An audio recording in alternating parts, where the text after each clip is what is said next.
Bon ok, aujourd'hui je suis à Valenton, j'ai emprunté cette machine chez Absolumoto juste à côté. Cette machine, c'est pas très sympa de l'appeler comme ça, c'est la Hornet 1000 et on l'a reconnue grâce à son coloris spécifique. C'est la version SP, la version la plus aboutie. On va y aller tout de suite pour la fiche technique. À l'avant on a une jante dorée de 17 pouces avec un Dunlop Road Smart Road Sport 2. Je sais pas si c'est vraiment ça le nom. C'est un Sportmax Road Sport 2. Tu parles d'un nom à rallonge. 17 par 120 à l'avant, 2 disques de 310 mm avec des étriers Brembo Stylema monobloc 4 pistons, là où on a du Nissin sur la version de base, une fourche Showa inversée, c'est une SFF BP réglable en détente préchargée compression, un réservoir que j'arrête pas de tapoter et de caresser depuis tout à l'heure, qui offre 17 litres de contenance, c'est 1 litre de plus que la CB 1000R de l'an dernier, CB 1000R qui a été remplacée par cette Hornet 1000.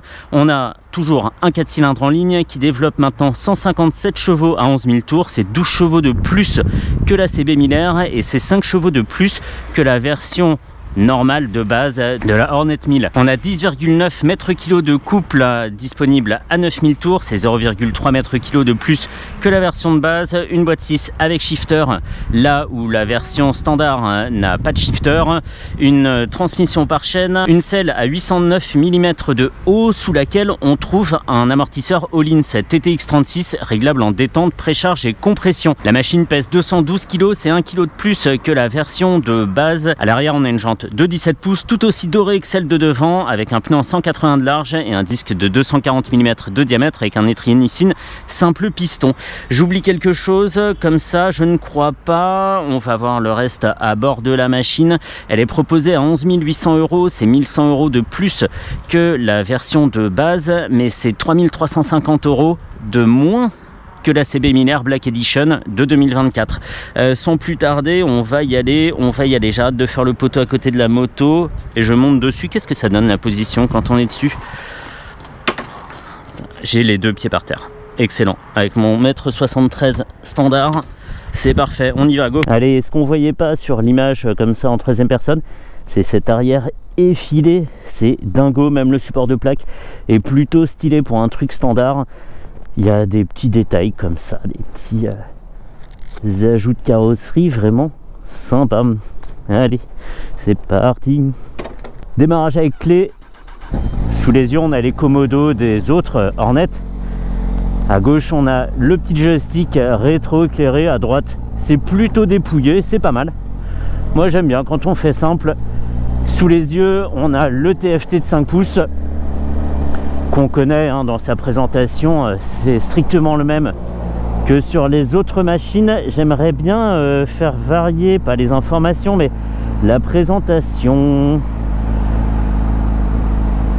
Affichage, type d'affichage, barre, cercle, simple, cercle. Est-ce que ça a fonctionné? Ça a fonctionné. Et je suis en mode motard rapide, c'est le motard avec les 4 petits traits dans le dos. Merci monsieur. Et c'est parti. Sur cet écran, je le rappelle, de façon rapide, on a la vitesse, l'indicateur selon lequel le quick shift est actif, un indicateur de rapport engagé, une jauge à essence et toute la connectivité Honda RoadSync à droite. Est-ce qu'on a eu des messages, des appels, ce genre de choses? C'est parfait. On a une machine dans ce mode là. Il y a 5 modes de conduite, je suis dans le plus énervé. On a une machine qui est volontaire, on a une réponse très courte, très rapide à la poignée d'accélérateur, mais parce que c'est un 4 cylindres, ça reste très doux dans le fonctionnement, c'est pas brutal comme pourrait l'être un 3 cylindres par exemple. Et si je veux rouler doucement, même ici en seconde, je peux être un peu plus de 2000 tours à 30 km/h. Sans faire de mal à la machine et sans qu'elle accélère et que je me dise oh là, déjà 50, on ralentit et puis elle réaccélère, etc. et on s'en sort pas. Là, ça se dose très très tranquillement. Et bien, très bien, tout ça. De guidage, c'est bien, on bénéficie d'un guidon assez large qui permet des manœuvres comme ça un petit peu plus faciles. On a un meilleur bras de levier sur la direction. Et on emmène comme ça la machine tranquillement, sans poids au perché. Ici j'ai une moitié de plein Un petit peu moins d'ailleurs, hein. La jauge est assez précise pour le savoir, hein, et ça se fait tranquillement. Le bruit est dingue, hein. Quand on démarre la machine, je m'attendais pas du tout à ça avec un pot d'origine. On a un bruit profond, omniprésent, même quand on roule tranquillement, et qui fait très plaisir à entendre. On est dans une sorte d'échancrure du réservoir. Ici, il y en a une autre. Tous les gabarits y trouveront leur place, donc ça c'est bien. Avant d'atteindre le bas de ce petit carénage là, il faudra avoir des sacrées grandes jambes. On est tranquille, on est tranquille. Ça m'a étonné le prix de la machine, j'ai dû le relire plusieurs fois. Donc 11 800 € pour cette version SP, donc plus aboutie, on l'a vu avec les Brembo Stylema monobloc, le TTX36, le shifter, etc. Donc voilà, 1100 € de plus que la version de base à 10 700 € si je dis pas de bêtises, mais 3300 € moins cher que la machine de l'an dernier qui avait pas du tout le même style, hein. On aime ou on n'aime pas. On peut regretter un peu la disparition de la machine néo-rétro, mais ce design va dans le sens de l'harmonisation de la gamme Hornet avec quelque chose d'assez agressif qu'on pourrait trouver ressemblant avec l'ancienne Z1000 ou la Street Fighter V2 et V4 chez Ducati. Elle s'emmène vraiment comme un charme. Et comme on en est à parler tarifs, on va parler tarifs d'assurance avec mon partenaire de longue date, Honda Assurance, qui pourrait m'assurer en tout risque sur cette machine pour 68 € par mois, ce que je trouve absolument pas déconné. Et en plus, je bénéficierai du remboursement à neuf de mon casque et mes gants pendant 3 ans. C'est top. Et en plus, si on souscrit chez Honda Assurance avant le 31 mars, ils nous offrent 120 € sur la première année d'assurance. Ça fait encore descendre la facture. Moto abordable, assurance abordable, motard content. C'est tout simple. En parlant de gants, j'ai toujours pas racheté de gants été, donc je sais pas ce que c'est cette marque. C'est un Revit à gauche et c'est un Icon à droite. Et c'est franchement pas une tannée de se promener à 50 avec cette machine. On trépigne pas d'impatience en se disant allez, allez, vite, vite, la voie express, l'autoroute, libérons les chevaux. Non, non, les 157 chevaux restent tranquillement à l'étable. Ils sont en train de se réveiller peinard. Ils ouvrent leurs petits yeux et on est en 4e à 30 à 2000 tours minute sans que le moteur ronchonne. On l'entend parce que il y a un bon échappement, mais il n'a rien contre le fait de rouler tranquillement en ville. Je le répète, on n'a pas l'impression de faire mal à la machine. On sent, malgré tout, que le pep, c'est pas loin. Il est là, il est quelque part. Il rôde, il est prêt. Quick shift, parfait, ça fonctionne bien. Même à des régimes peu élevés et des vitesses basses, c'est bien, on n'a pas d'à-coup, il est assez rapide, donc rien à dire de ce côté là. On est vraiment très tranquille, hein. Je conduis à une main parce que j'ai l'impression que c'est ma machine depuis longtemps. C'est le côté Honda qui veut ça, et le fait que ça soit un 4 cylindres aussi, ça rend les choses plus faciles. Allez, on y va tranquille. Oh, il y a un petit son sec par dessus là. Il y a une sorte, c'est pas un petit crépitement, mais c'est un petit comme ça là, un petit bruit de crécelle, très sympa. C'est pas du pop and bang, mais en tout cas c'est présent tout le temps et ça ajoute une petite note bien sympa à l'échappement. Alors là je suis en 5, on va redescendre en 3. On l'entend, hein, comme ça là. On est allé à la limite du moteur de temps. Je vais regarder, pas de fumée bleue derrière, c'est donc bien 4 temps, mais avec un bruit hyper plaisant. Waouh! Waouh! Mais attends, il y a un gang de motards derrière moi ou quoi? Il y a combien d'échappements sur cette machine? Alors c'est un 4 cylindres, vous comprenez, mais juste pour le fun, pour déconner, on a mis 6 échappements. Voilà, on a trouvé ça drôle avec les potes au Japon. Vous nous direz ce que vous en pensez. Yes, yes. Même pas besoin d'aller vite. Je suis tout à fait resté dans les clous, peut-être à une dizaine de kilomètres heure près. J'ai pas l'œil sur le compteur. mais on a une machine toute sage et qui nous fait croire qu'elle roule vite. De par les sensations et le bruit, je savais même pas accélérer. C'était que une sorte de petit sursaut de couple. Et excellent. Le trafic est un peu dense aujourd'hui, mais c'est pas très grave. Je m'amuse avec une machine légère, 212 kg sur la balance. On pourrait dire qu'elle en fait seulement 180 ressentis. On a une machine vraiment très agile.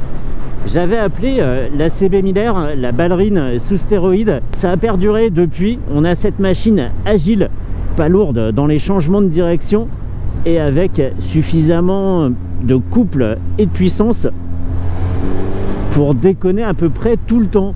Voilà, quand tu vas pas vite, tu te reposes sur le couple, c'est musclé. Et quand tu atteins des vitesses sympas ou des régimes élevés plus précisément, là tu te reposes sur la puissance et il y a du répondant. Épreuve de faufilage remplie avec succès, on peut dire que c'est correct. Le guidon large ne gêne pas et les rétros sont suffisamment bien placés pour esquiver 99% des rétroviseurs. Ah mais c'est nul, pourquoi tu n'essayes pas? Ah ça va, ça va.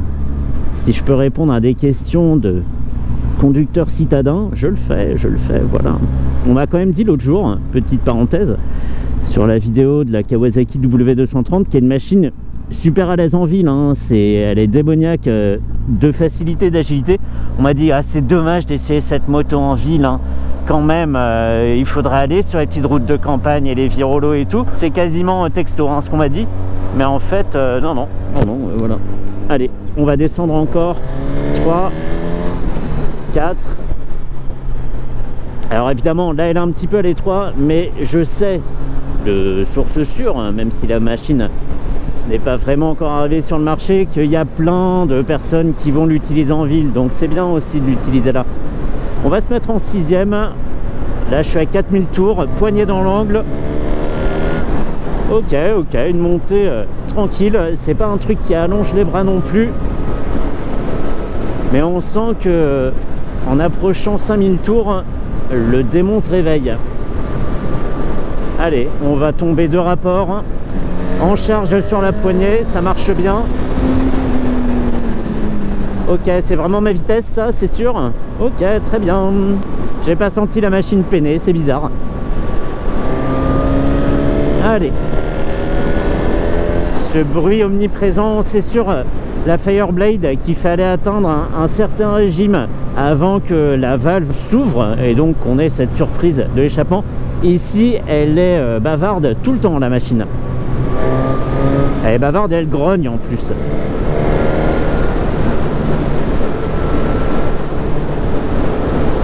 Et même ici en courbe, alors qu'il ne se passe pas grand chose, on sent une machine qui pourrait refermer sa trajectoire ou l'élargir vraiment sur commande.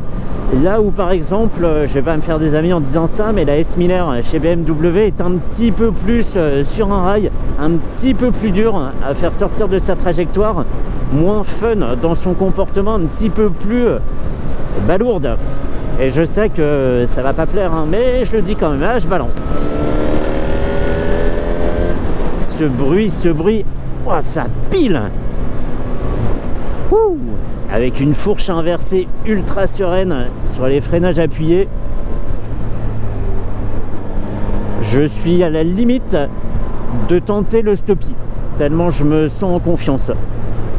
Tellement en confiance qu'il nous par la droite. Alors à 6 minutes 15, t'as doublé par la droite et à 2 minutes 12, t'étais à 52 au lieu de 50.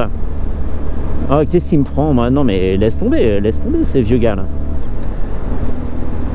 Ouh, le piège, on l'a vu, la bâche plastique là qui traînait et qui allait s'enrouler autour de ma couronne. Oui. Ouf. Ah, beauf sur 20 mais bon sur 20. Oh là là. On est prêt? Ok. Je me suis arrêté quand la roue avant a quitté le sol.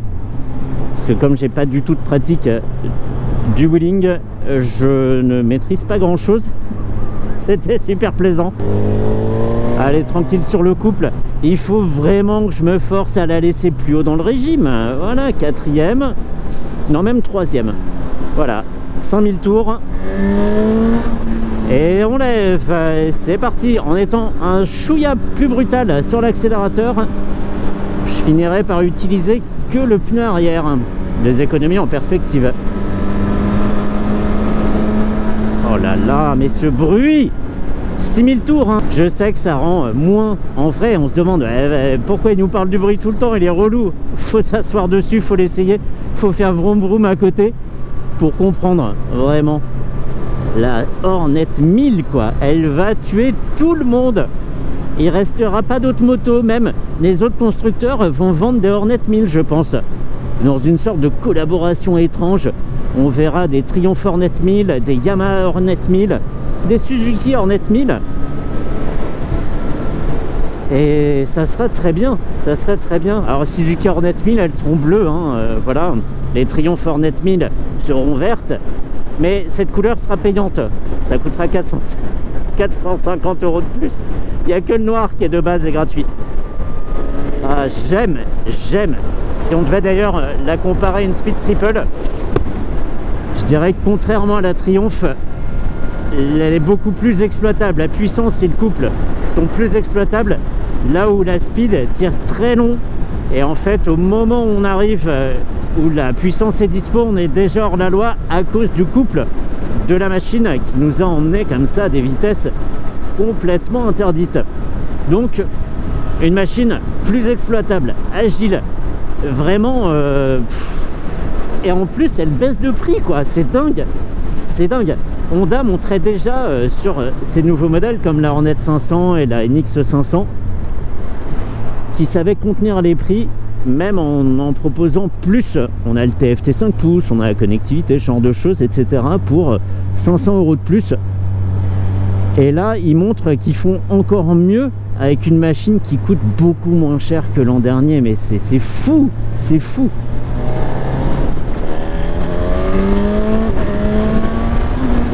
Voilà, j'ai décollé de la selle. Punaise.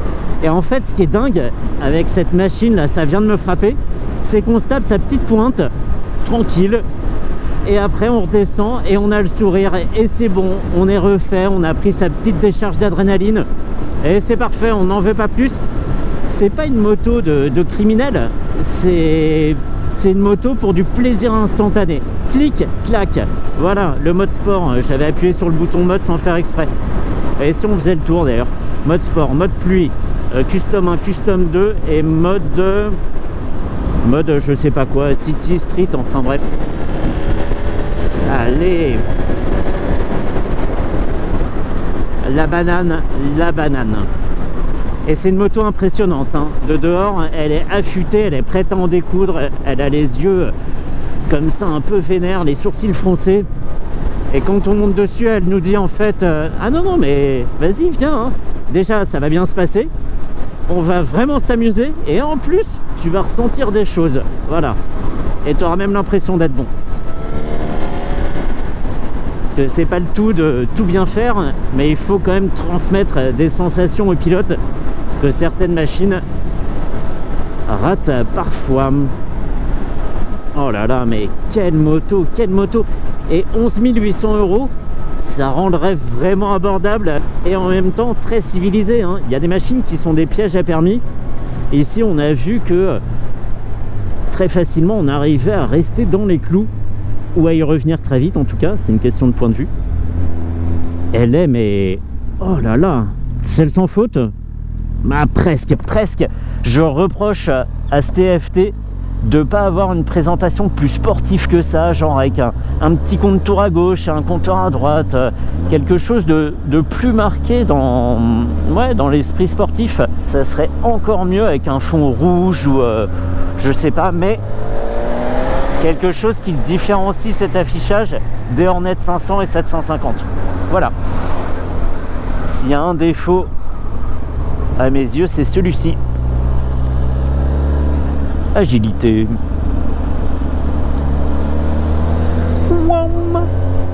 Ah, le mec il est rigolo, ouais. il peut juger de l'agilité en ville. Ah, le bouffon. Ah, vraiment. Enfin bref, on peut en rester là pour cette Hornet 1000. Un grand merci à Nicolas qui a fait tout son possible pour que cet essai soit réalisé aujourd'hui le plus vite possible, légalement, hein, sinon je partais sans assurance et là c'était pas la même mayonnaise. Merci beaucoup à lui, je retourne chez Absolu à Valenton et c'est fini pour la Hornet 1000. Je vais essayer de pas la rendre, j'aimerais beaucoup la garder mais je crois que c'est pas possible. On pourrait peut-être l'échanger. Bon. Allez, on en reste là.